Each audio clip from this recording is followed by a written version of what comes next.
What's up, YouTube? Today I wanted to show you a little bit of my silver stack before I end up breaking it apart and selling some of the pieces. So, reason being I have to sell a few of them is mainly because I ended up buying a new car. Not the best way to use my silver, but the net effect is that my monthly payment for the car will be less than what I'm currently paying. So I'm actually switching to an electric car. But that's on a different topic. So I just wanted to go through and show some of my collection and stack to show you guys what I think works best and then kind of what doesn't work well. First, you kind of, as always, you got to determine whether or not you are a stacker, flipper, collector, etc. There are plenty of the guys. Silver Slacker has a great video. You got to find out where you're going to sell. Lately, a lot of videos have been popping up. eBay, Still Keeping One has his own website. You got different forums that Stacker uses. Plenty of different outlets, but you got to find out your audience, and then you got to build up some street cred. So I would recommend, if you're planning on selling silver, or if you think you can sell it when you want to sell it, I would recommend that you think again, because it does take a while for it to move. That being said, my stack is moving fairly consistently, and not all of them at the same time move at the same pace. So just wanted to show you kind of what is working and what's not working. Also what I'm selling and what I'm not selling. So the basis of the core stack is the junk silver here. You can see your basics has the Kennedys, the Franklins, and the Walkers, and the Morgans. And a roll of $10 quarters. Next to that, I would put in the bars. In particular, here's a couple of kilos, some 10 ounces, 10-ounce Scottsdale stackers, a couple of Johnson Matthey. Then moving on to your semis, or to my semis, I got this row right here, which is the Kookaburra, Koala Privy, EMC Privy, and Pandas. And of course, Libertads. Moving along, you can see I got your regular bullion, such as the Britannia, Tuber Britannias, a few more of the Kookaburras, some 2-ounce Libertads. Now, this has been a surprising one, the Privateer V1s. They've been doing really well in the secondary market, and they should. They're very good-looking coins. I got a tube of those. Also, in a core stack, you should have your basic rounds. I don't recommend the APMEX rounds, or for rounds, I would definitely rather get the Buffaloes. Those seem to sell better than these APMEX.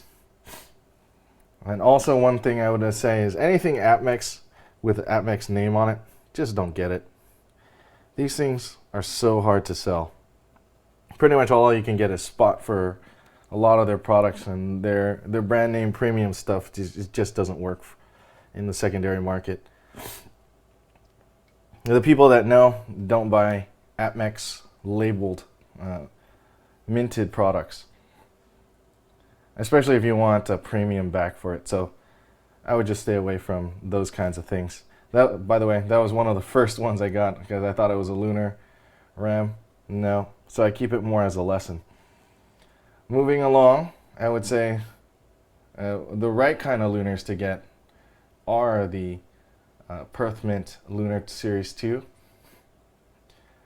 Those ones, they're doing all right now. They're not doing the best, so I'm still holding on to those. I have a set for sale right now for a BU that's a complete up-to-date set. So wanted to show some of the pandas that I got here, some of the silver pandas. It goes from 11, 12, 13, 14, 15. Got a couple of tubes of the 14s and the 15s. And that one is just another, my extras with the 10s.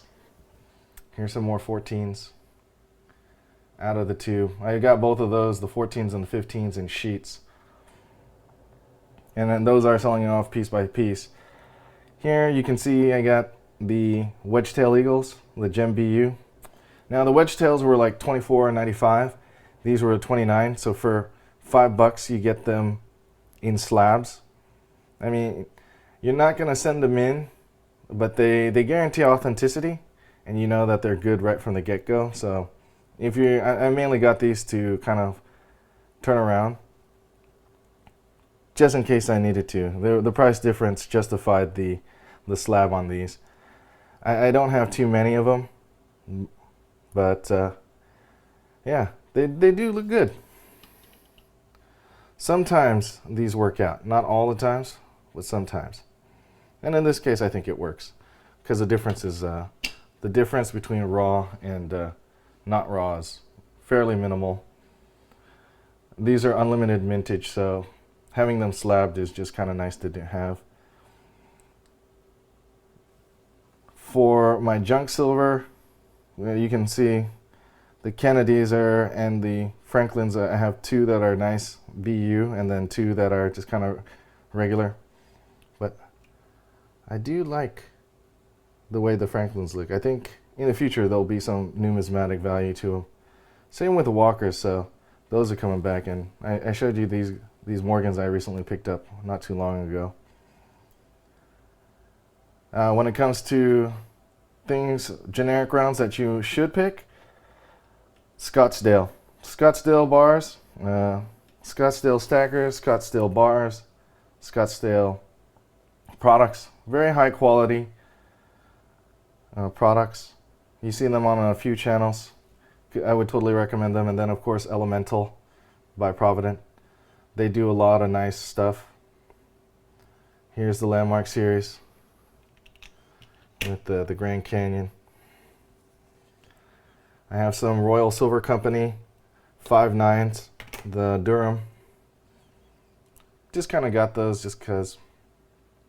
Now for government bullion, I gotta say, in the secondary market when trying to resell them, the ASEs are the best. ASEs, American Silver Eagles, are the easiest to sell. Libertads are also as easy. Yeah, the Somalian Elephants is okay, but not as good as, not as liquid as the ASEs. Everyone buys ASEs, and you can guarantee get them or sell them for a spot plus a little bit of a premium. The ones that I've had the toughest time with are the Britannias. The Britannias, very few people actually buy. So I would stay away for that, for me, at least on the eBay store and in some different forums that I'm a member of. Those sell the slowest. Everything else seems to move fairly regularly. The faster ones, of course, Pandas, but Pandas, you know, the price variance, the spread is pretty high. Because everyone wants the eBay price, but eBay price is kind of skewed because you have so many fakes on eBay, and then that drives the cost down for the legit ones. The legit ones are genuinely higher, and they should legitimately higher than the fake ones, and then people kind of haggle a little bit because they get it in between from semi-legit sources. And I gotta say, I did it, but what you'll find when you do that, when you try to skim, is that, I'll use this one as an example. You see that little ring? They're not exactly always BU, and then for the price that you get them at, you can't really expect them to be it like that. So in this case, this particular one is not the best, but for like $25, no problem. For a 2011, sure, why not? It's a minor issue. By the way, one thing to note, here's a roll of the half-ounce lunar goats. These actually are very good sellers as well. They have a good margin on those. I just wanted to conclude with this is how I build my stack. I kind of try to keep it diverse and spread out between low premium, mid premium, high premium. Sell often, sell regularly, and sell variety. Thanks for watching. If you found this video useful, please click comment, like, and subscribe.